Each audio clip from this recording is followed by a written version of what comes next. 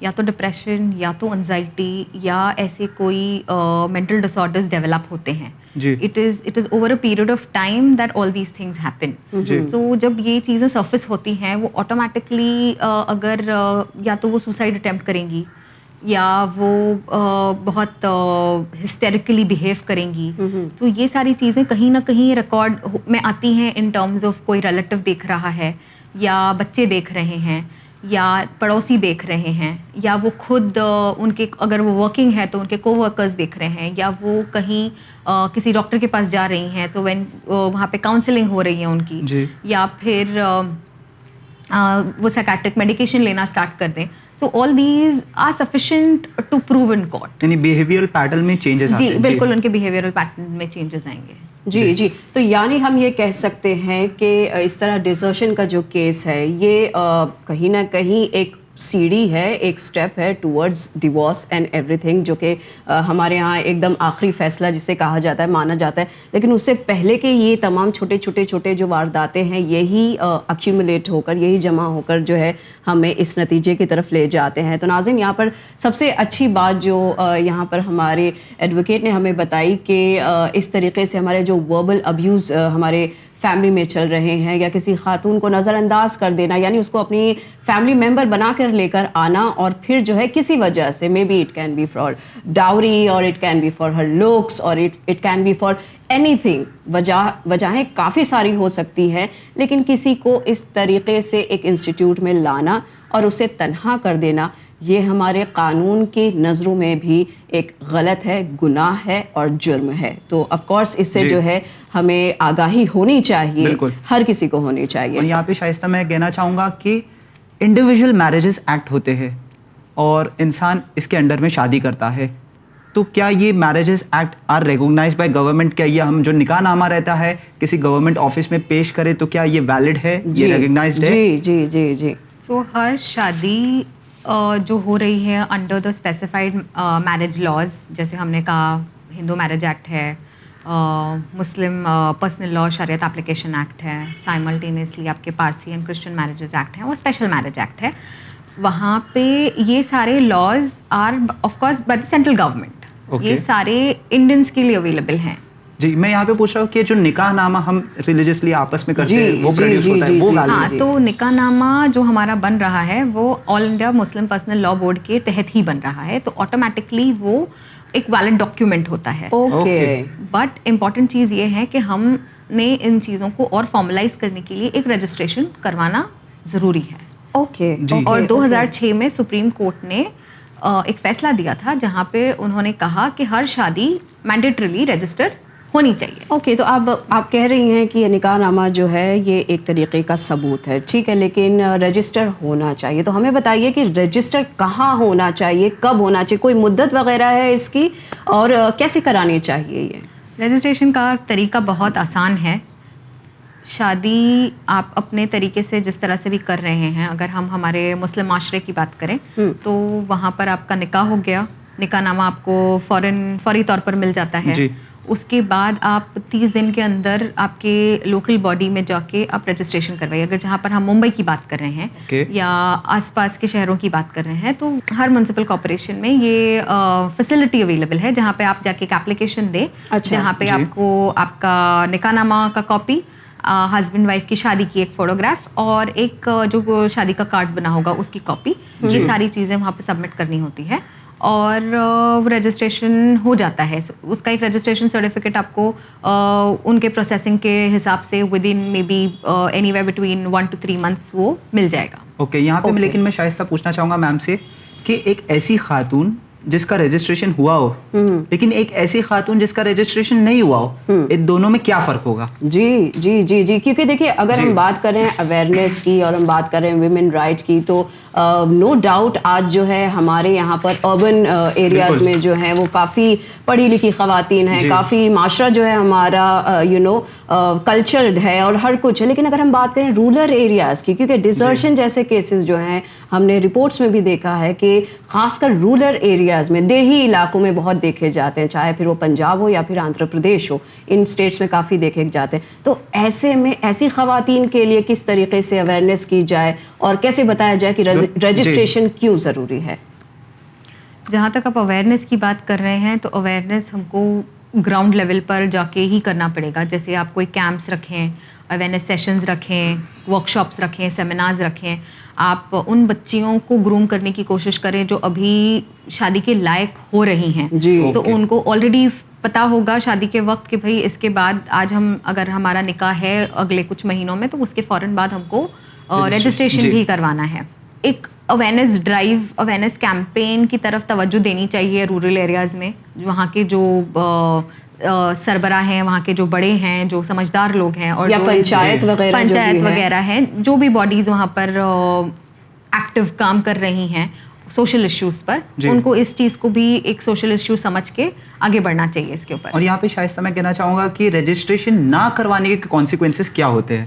جی, تو جہاں پہ آپ نے اب اکثر دیکھا گیا ہے کہ نکاح ایک کانٹریکٹ ہے, تو نکاح جب ایک کانٹریکٹ ہے تو کچھ لوگ اس کو پیپر پر لیتے بھی نہیں ہیں. تو جب ہاں تو انہوں نے دونوں پارٹیز نے قبول ہے کہہ دیا قاضی کے سامنے, وٹنسز کے سامنے, اور اس کے بعد وہ نکاح ہو جاتا ہے, شادی ہو جاتی ہے, لیکن اس کو انہوں نے کوئی فارمل پیپر پہ لیا ہی نہیں ہے, یا وہ جو نکاح نامہ بنا ہے وہ all India Muslim personal law board کے جو سیٹ فارمیٹ ہے اس کے تحت نہیں بنا ہے. اچھا, تو اس سیناریو میں آپ کو اس چیز کو پروو کر پانا کل کو کورٹ میں ہر حال میں بہت مشکل ہوگا, کیونکہ جب آپ کہہ رہے ہو کہ آپ کی شادی ہو گئی ہے اور آپ نے اب اس چیز کو رجسٹر نہیں کروایا, یا وہ سیٹ فارمیٹ میں نہیں ہے, آپ کا جو marriage certificate in terms of نکاح نامہ نہیں ہے, تو وہاں پر آپ کل کورٹ جاؤ گے یہ کلیم کرنے کے لیے کہ آپ کے ساتھ کوئی ابیوز ہوا ہے, یا آپ ان کی وائف ہو, یا وہ بچے لیجیٹمیٹ ہیں, یا آپ کا ان کے انتقال کی صورت میں آپ کو ان کی پراپرٹی میں حصہ داری ہے. ہاں, تو کسی بھی طرح کی لیگل رائٹ میں آپ کو بہت دشواری آئے گی. ہو سکتا ہے کل کو وٹنس بھی پلٹ جائے. بالکل بالکل بالکل بالکل, کیونکہ یہ تمام چیزیں جیسے کہ ہم نے کہا بہت ہی ایموشنل ہیں, بہت ہی ایموشنس کے حساسیت والی چیزیں ہیں. تو ایسے میں ناظرین بجائے ہمیں جو ہے ہم شادیوں کا معاملہ جب آتا ہے تو دیکھتے ہیں کہ ہم بڑے اچھے سے اچھا کیٹرر کر رہے ہوتے ہیں, اور بڑے اچھے سے اچھا شادیاں ہال ہونی چاہیے, یہ ہونا چاہیے, فلانا فلانا, لیکن سب سے اہم بات اسے لیگلائز کرنا. ایگزیکٹلی, سب سے اہم بات جو ہے اپنی شادی کو, اپنے نکاح کو جو ہے آپ کو لیگلائز کرانا ہے, اس کے لیے آپ نے کیا پریپریشن کی ہے, یہ سوال آج بہت امپورٹنٹ ہے. بالکل. اور شائستہ میں یہاں پہ ایک بات کہنا چاہوں گا کہ لوگوں کی تمام عمر گزر جاتی ہے بغیر رجسٹر کیے ہوئے. بالکل, یعنی خواتین ایسی ہے کہ رجسٹر نہیں کیے, بچے ہیں, پراپرٹیز ہے, لیکن انہوں نے اب تک شادی کو لیگلائز گورنمنٹ کے تحت نہیں کیا ہے. میں پوچھنا چاہوں گا کہ وہ خواتین جنہوں نے شادی کو رجسٹر کیا ہے ان کے لیے کیا بینیفٹس ہے گورنمنٹ کی طرف سے؟ سب سے امپورٹنٹ یہی ہے کہ وہ کوئی بھی انہونی کی صورت میں کچھ بھی ہوتا ہے, again in terms of abuse, in terms of getting property after death, in terms of other rights جن کی ہم نے شروعات میں بات کی, وہ ساری صورتوں میں یہ پروٹیکٹڈ ہیں. بیکاز آپ کے پاس ایک ڈاکیومنٹ اس طرح سے ہے جو آپ کو وہ ویلیڈیشن دے رہا ہے before the court of law کہ آپ ان رائٹس کو حاصل کر سکتے ہیں.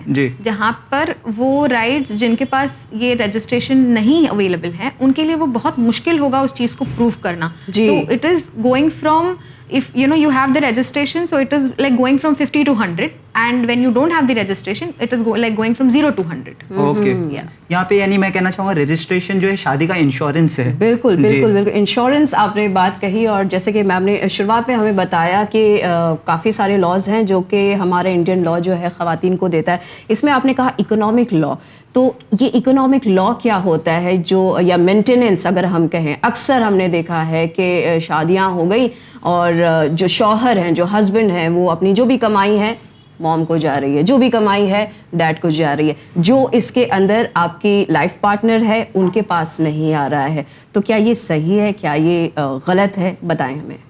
مینٹیننس وہ چیز ہیں جو بیوی کے سروائیول کے لیے نیسیسری ہیں. ان کو ایک اچھی چھت دینا, ان کو کھانا دینا, ان کو پہننے اوڑھنے کے لیے کپڑے دینا, اور یہ ساری چیزیں ڈپینڈ کرتی ہیں ہسبینڈ کے فائنینشیل اسٹیٹس پر. اوکے, ہسبینڈ اگر 10,000 کما رہا ہے ایگزامپل کے طور پر, تو ہسبینڈ سے ہم امید نہیں کر سکتے ہیں کہ وہ 10,000 کا پھر جوڑا وائف کو دلائے. But the same goes if the quantum of the salary or the income of the husband increases, تو اس حساب سے چیزیں چینج ہوتی ہیں. جی, تو یہ رہا مینٹیننس. اب